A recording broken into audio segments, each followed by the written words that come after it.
अज़ीमत जुर्अतो हिम्मत का है इज़हार, सीधी बात रिवायाते सहाफ़त का अलम बरदार, सीधी बात। नाज़रीन गिरामी, अस्सलामु अलैकुम वरहमतुल्लाहि वबरकातुह। सीधी बात के ताज़ा तरीन प्राइम टाइम में आप लोगों का इस्तकबाल है। नाज़रीन, मैं अंसार अज़ीज़ नदवी इस वक्त कुछ अहम तरीन ख़बरों पर तबसरे और कुछ वायरल तस्वीर के हवाले से तनकीदी तबसरे लेकर के हाजिर हुआ हूँ। मैं आपको बताऊँगा कि अहमदाबाद यानी गुजरात में कोरोना की वबा बहुत तेज़ होती जा रही है, जिसके लिए अहमदाबाद में कर्फ्यू के निफाज की बात कही जा रही है। तो वहीं पर लव जिहाद को लेकर के बीजेपी की साजिश करार दिया है अशोक गहलोत ने और बड़ा बयान दिया है। इस्लामियात के दाखिला इम्तिहानात में अव्वल आने वाला पहले हिंदू तालिब इल्म की बात करेंगे, जिसका ताल्लुक राजस्थान से है। वहीं पर नगरोटा में जो इनकाउंटर हुआ उसके बाद जो हालात पैदा हुए उसको लेकर के पीएम मोदी ने बड़ा बयान दिया है कि भारत में बड़ा दहशतगर्दाना हमला होने वाला था वगैरह वगैरह। उस पर भी तफसीलात से बात करेंगे। तो वहीं पर सुब्रत राय को 62,600 करोड़ रुपए अदा करने की बात कही है सेबी की जानिब से और सुप्रीम कोर्ट में अर्जी दाखिल की गई, वो भी बात होगी। कश्मीर के एक सीनियर सहाफ़ी मुदस्सिर अली का इंतकाल हुआ है और सऊदी अरब में चश्मों और खजूरों पर मुश्तमिल मशहूर वादी की मुख्तसरन तफसीलात आप लोगों के सामने रखते हुए आज हम बात करेंगे श्रीलंका के एक ऐसे सियादतदान की जो मछली को फ़रोग़ देने के लिए, उसके शिकार को, उसकी फ़रोख्ती के लिए मछली ही निगल गया। सारी चीज़ें आप लोगों के सामने रखता हूँ। उससे पहले आप लोगों से दरख्वास्त है कि जिन अहबाब ने हमारे चैनल को सब्सक्राइब नहीं किया है सब्सक्राइब कर ले, हमारी वीडियोज़ को दूसरों तक पहुँचाने में हमारी मदद करें, लिंक को शेयर करें। इदारे की मजबूती आप लोगों की मजबूती है। बहरकैफ नाज़रीन, आइए आज की पहली खबर पर बात होगी और सबसे पहले मैं आपको ले चलता हूं गुजरात हुकूमत ने अहमदाबाद में जुमा की शब यानी आज 9 बजे से पीर की सुबह 6 बजे तक कर्फ्यू लगाने का ऐलान कर दिया है। कोरोना के बढ़ते इन्फेक्शन को देखते हुए फैसला लिया गया। 57 घंटे के कर्फ्यू के ऐलान के बाद अहमदाबाद के कालूपुर मार्केट में जबरदस्त भीड़ उमड़ी हुई नजर आ रही है। 57 घंटों की कर्फ्यू की खबर सुनकर सभी जरूरी सामान खरीदने के लिए घरों से बाहर निकल रहे हैं, जिससे बाजारों में चहल पहल पैदा हो गई है। Additional chief secretary Rajiv Kumar Gupta ने कर्फ्यू से मुतालिक जानकारी देते हुए बताया कि इस मुकम्मल कर्फ्यू के दौरान सिर्फ दूध और दवा की दुकानें खुली रहेंगी। काबिल जिक्र बात यह है कि राजीव कुमार गुप्ता ने 20 नवंबर से अगले हुक्म तक रोजाना रात 9 बजे से सुबह 6 बजे तक कर्फ्यू रहने की भी इत्तला दी थी, लेकिन इस ऐलान के कुछ ही घंटों बाद उन्होंने कहा कि जुमा की रात से पीर की सुबह तक मुकम्मल कर्फ्यू नाफिज होगा। उन्होंने वाज़ेह किया कि रात का कर्फ्यू शहर में पीर की शब 9 बजे से असरअंदाज होगा, यानी पीर के दिन से आपको रात के 9 बजे से कर्फ्यू होगा, लेकिन अब जो है पीर की सुबह तक यहाँ से लगातार जो है आपको कर्फ्यू नाफिज होगा। गुजरात वाले बिलखुसूस अहमदाबाद वाले इस बात को नोट कर लें। वैसे गुजरात में बढ़ते कोरोना केसेस की वजह से जो है वहाँ पर स्कूलों को भी बंद करने की खबरें साफ तौर पर निकल करके सामने आ रही हैं। नाज़रीन गिरामी, लव जिहाद ये एक ऐसा लफ्ज़ है जिसको बीजेपी ने ऐसे गढ़ा और ऐसे घड़ा कि इस कदर इस्लामोफोबिया फैल गया और इस कदर अब ये सच का दामन थामने को निकल गया लव जिहाद। लेकिन इसको लेकर के लगातार बीजेपी की और हिंदुत्व तंजीमों की तनकीद होती रही है कि यहाँ की सिक्योरिटी एजेंसियाँ इस लफ्ज़ को और इस तरह की किसी भी चीज़ को जो है पूरी तरह से मना करने के बावजूद जो है इसका इस्तेमाल करके मुसलमानों को हरासा करने या उनको धमकियाँ देने की बात होती रहती है। बिलखुसूस बिल लाने की और अलग अलग अंदाज में जिस तरह से बयानबाजियाँ होती हैं बीजेपी के लीडरान से और सीएम से, वो सारी चीज़ें आप लोगों के सामने हैं। अब बीजेपी, आरएसएस, दूसरी हिंदुत्व तंजीमों ने इन दिनों लव जिहाद के नाम पर जो हंगामा खड़ा किया, बीजेपी की हुक्मरानी वाली कई रियासतें तो इस मामले पर बाकायदा कानून साजी की तैयारी कर रही हैं। मध्य प्रदेश, हरियाणा, उत्तर प्रदेश ऐसी रियासतें हैं जिन्होंने लव जिहाद के खिलाफ कानून लाने का इंदिया दे दिया। गहलोत ने लव जिहाद पर बीजेपी की हकीकत बयान करते हुए के बाद दिगरे 3 ट्वीट किए आज, और ये पूरी आज इनके ट्वीट हंगामा खेज रहे और पूरे मीडिया में छाए रहे। उन्होंने ट्वीट में लिखा, लव जिहाद बीजेपी का तैयार करदा लफ्ज है ताकि मुल्क को तकसीम किया जा सके और फिरकावाराना हम आहंगी को बिगाड़ा जा सके। शादी इनफरादी आज़ादी का मामला है, इस पर कदगन लगाने के लिए कानून लाना पूरी तरह गैर आईनी है और यह कानून केस भी अदालत में ठहर नहीं पाएगा। मोहब्बत में जिहाद की कोई जगह नहीं है। वज़ीर आला राजस्थान ने मजीद ये भी लिखा कि वो यानी बीजेपी मुल्क में ऐसा माहौल पैदा कर रहे हैं जहां इख्तिलाफ राय रखने वाले बालिग इख्तिदार के रहम करम पर रहेंगे। शादी एक ज़ाती फैसला है और ये लोग इस पर कदगन लगा रहे हैं, ये निजी आज़ादी छीन लेने की तरह से है। अपने अगले ट्वीट में उन्होंने मजीद लिखा कि फिरकावाराना हम आहंगी को बिगाड़ने, समाजी तनाव को फरोग देने और आईनी उसूलों की खिलाफ वर्जी की चाल मालूम होती है। रियासत किसी भी बुनियाद पर शहरियों के साथ भेदभाव नहीं करती। जैसे ये लगातार ट्वीट अशोक गहलोत की जानिब से सामने आने लगे, उस वक्त से लेकर के अब तक मीडिया इसी चीज़ को लेकर के जो है पूरी तरह बहस पर उतर आया है। लोग जिहाद को लेकर के सबसे पहले पूरे वाज़ेह तौर पर इसको निशाना बनाने और बीजेपी को बराह रास्त निशाने पर लेने में अशोक गहलोत पहले नंबर पर आ रहे हैं, जो इस तरह लगातार ट्वीट करने की वजह से आज वो सुर्खियों में छाए रहे। नाज़रीन गिरामी, आइए एक और खबर मैं आपकी राजस्थान से रखना चाहता हूं। भारत की रियासत राजस्थान के शहर अलवर से ताल्लुक़ रखने वाली 21 साला शुभम यादव इस्लामियात के दाखिला इम्तिहान में अव्वल आने वाले पहले गैर मुस्लिम तालिब इल्म बन गए हैं। शुभम यादव दिल्ली यूनिवर्सिटी से फ़लसफ़े में ग्रेजुएशन करने के बाद मजहब का गहराई से मुताला करना चाहते थे। उनका कहना है कि इस्लाम के बारे में बहुत सी गलतफहमियाँ पाई जाती हैं और मुझे यकीन है कि इस्लाम को पूरी तरह नहीं समझाया गया। यही वजह है समझाया नहीं गया या समझा नहीं गया। यही वजह है कि मैंने पोस्ट ग्रेजुएशन के लिए इस्लामियात को चुना। मैं दो बरादरियों या दो मज़ाहिब के दरमियान पुल बनना चाहता हूँ। शुभम यादव पेशे के तौर पर सरकारी मुलाजिमत के ख्वाहिशमंद हैं। उनका मानना है कि इस्लामियात यूनियन पब्लिक सर्विस कमीशन की तैयारियों में मददगार साबित होगी। शुभम यादव के वालिद एक ताजिर और वालिदा घरेलू खातून हैं। शुभम यादव का कहना है कि उनके वालिद ने इस्लामियात का मुताला करने से मुतालिक फैसले की हिमायत की, ताहम वालिदैन को शुभम यादव की हिफाजत से मुतालिक तहफ़्फ़ुज़ात हैं। शुभम यादव कश्मीर में तालीम हासिल करेंगे, इस तरह की खबर आ रही है। इस हवाले से शुभम यादव का कहना है कि मुल्क की 14 मरकजी यूनिवर्सिटियों में से कश्मीर की कॉलेज ही इस्लामी उलूम में दाखिला लेने के लिए कोर्स कराते हैं। मैं 2 साल वहीं तालीम हासिल करूंगा। उनके बकौल वो कश्मीर जा चुके हैं, वहाँ के लोग मुखलिस और दोस्ताना मिजाज के हैं, इसलिए उन्हें नहीं लगता कि किसी के बारे में भी कोई गलत फहमी पैदा होनी चाहिए। नाज़रीन याद रहे कि राजस्थान की संस्कृत यूनिवर्सिटी में भी बहुत से मुसलमान पीएचडी कर रहे हैं, जबकि दीगर मज़ाहिब से ताल्लुक़ रखने वाले असातिज़ा भी यूनिवर्सिटी में संस्कृत पढ़ा रहे हैं। इसी तरह शोबे उर्दू में 2 असिस्टेंट प्रोफेसर हैं जो हिंदू हैं। यानी दीगर ज़बानों से और अलग अलग ज़बानों में महारत हासिल करना, उसमें पीएचडी लेना, उसमें महारत हासिल करना, उसमें खुसूसियत हासिल करना, या अलग अलग धर्मों के लोग कोई भी मौजू जो है लेकर के उसमें जो पीएचडी करते हैं, उसमें सलाहियत बनाते हैं और फिर आगे जाकर के उनको जो इसमें सरकारी नौकरियां भी मिलती हैं। ऐसी बहुत सारी चीज़ हमने हिंदू बनारस यूनिवर्सिटी के मामले में भी देखा कि जहाँ संस्कृत पढ़ाने के लिए एक मुसलमान प्रोफेसर होते हैं। तो ऐसे हालात में इसको किसी भी नज़रिए से देखा नहीं जाना चाहिए, लेकिन ये भारत है, यहाँ छोटी छोटी चीज़ों को लेकर के मोहब्बत को नफरत से बदलने की जगहों पर और ऐसा माहौल इस वक्त पाया जा रहा है कि जिसको देख करके महसूस होता है कि इंसान इंसान नहीं रहा। तो ऐसे हालात में जाहिर सी बात है कि शुभम यादव की ये जो है उनका ये कदम भी कुछ लोगों को जो है हजम नहीं हुआ।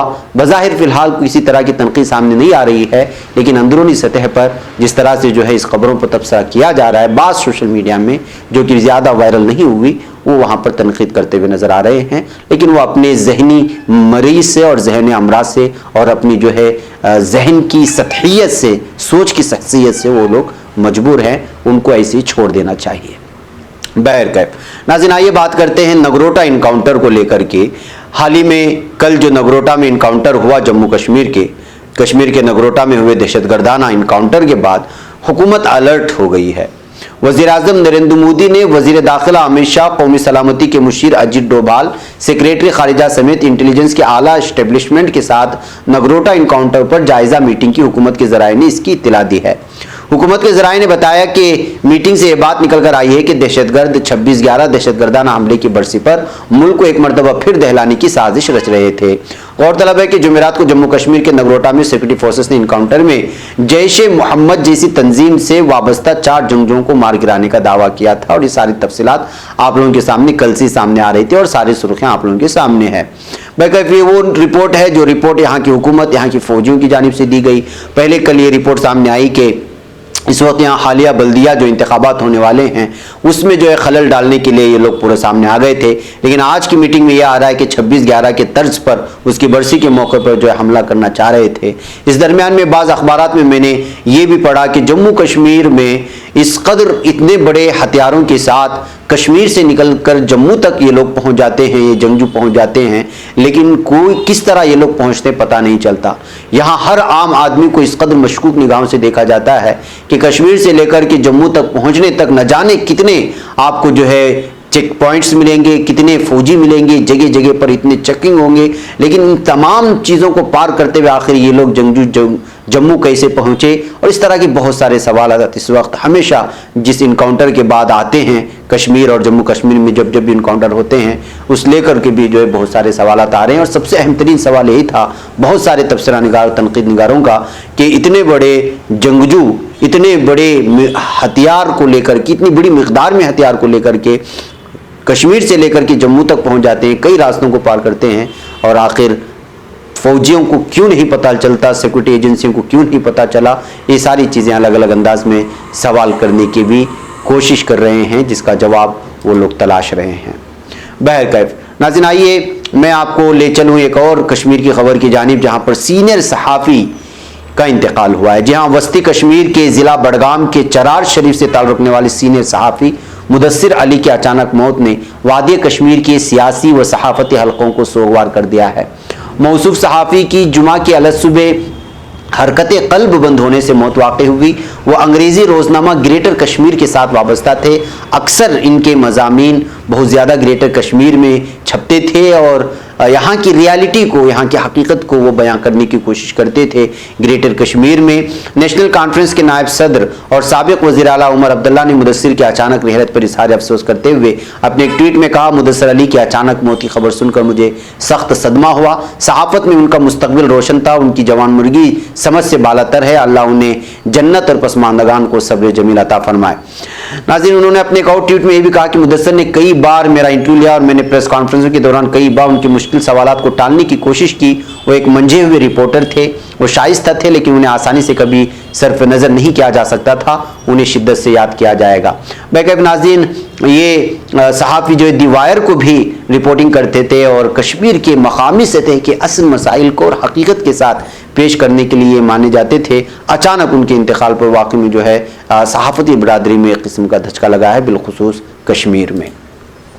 नाज़रीन, आइए मैं आपको ले चलूँ इस वक्त एक और ख़बर की जानिब, और वो ख़बर है कि क्या कोई शख्स किसी चीज़ को बेचने के लिए जिस चीज़ को बेचा जा रहा है उसको ही निगल ले, क्या ये मुमकिन है? ऐसा मुमकिन किया है श्रीलंका के एक सियासतदान ने। जी हाँ नाज़रीन, श्रीलंका के साबिक वजीर फिशरीज वेदारची ने मुल्क में मछली की फरोख्त को फ़रोग़ देने की गर्ज से मंगल को एक प्रेस कॉन्फ्रेंस के दौरान कच्ची मछली का एक टुकड़ा निगलकर सबको हैरान कर दिया। साबिक वजीर का कहना था कि उन्होंने इसलिए किया ताकि आवाम को एक पैगाम दे सके कि मछली खाने से कोरोना वायरस नहीं फैलता।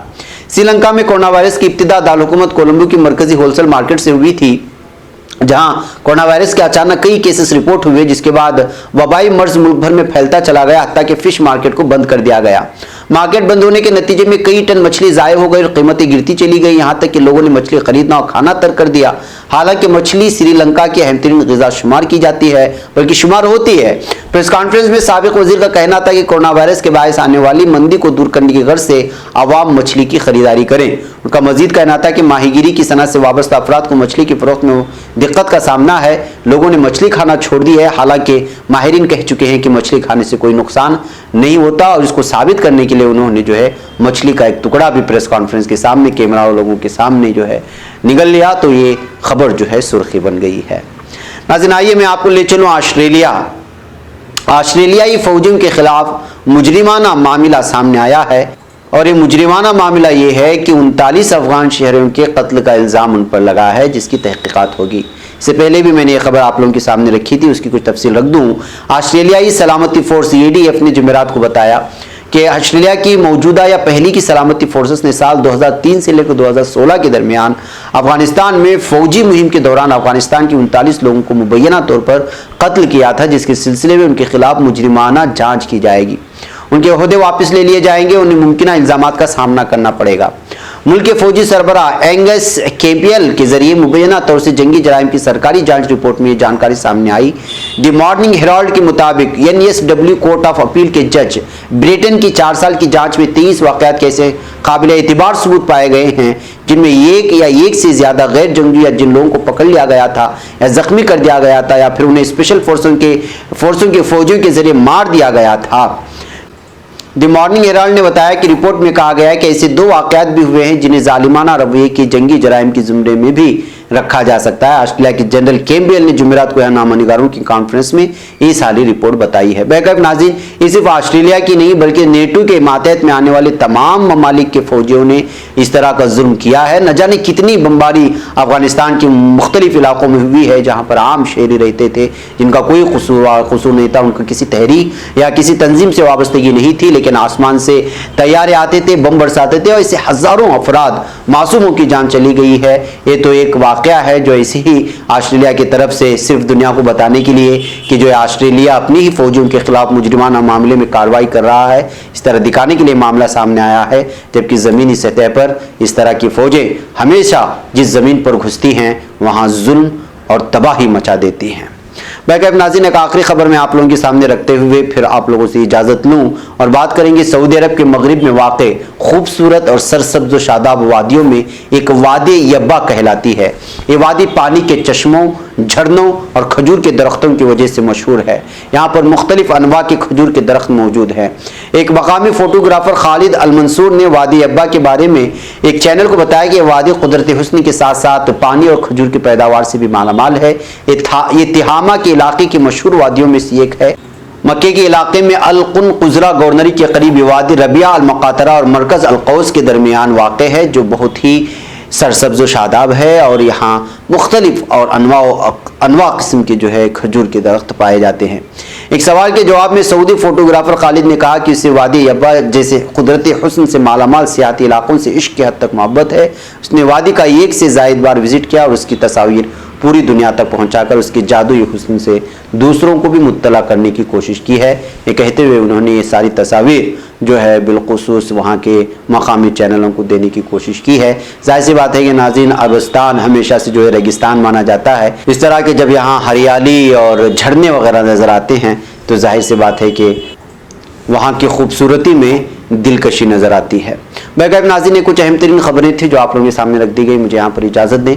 इंशाअल्लाह कुछ ही देर में आप लोगों के सामने सुपर प्राइम टाइम में इस्लामी तारीख़ की एक अहम तरीन शख्सियत की तफसीलात के साथ हाजिर होने की कोशिश करूँगा।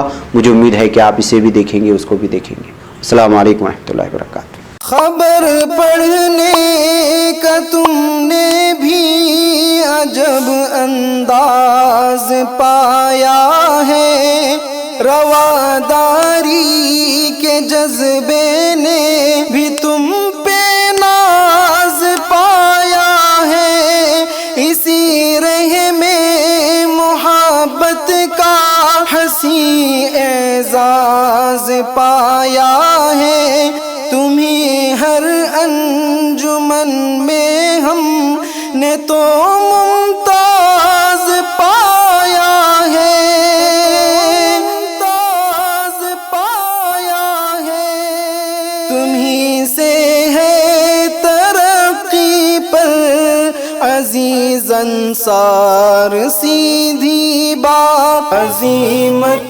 जुर्अतो हिम्मत का है इज़हार सीधी बात।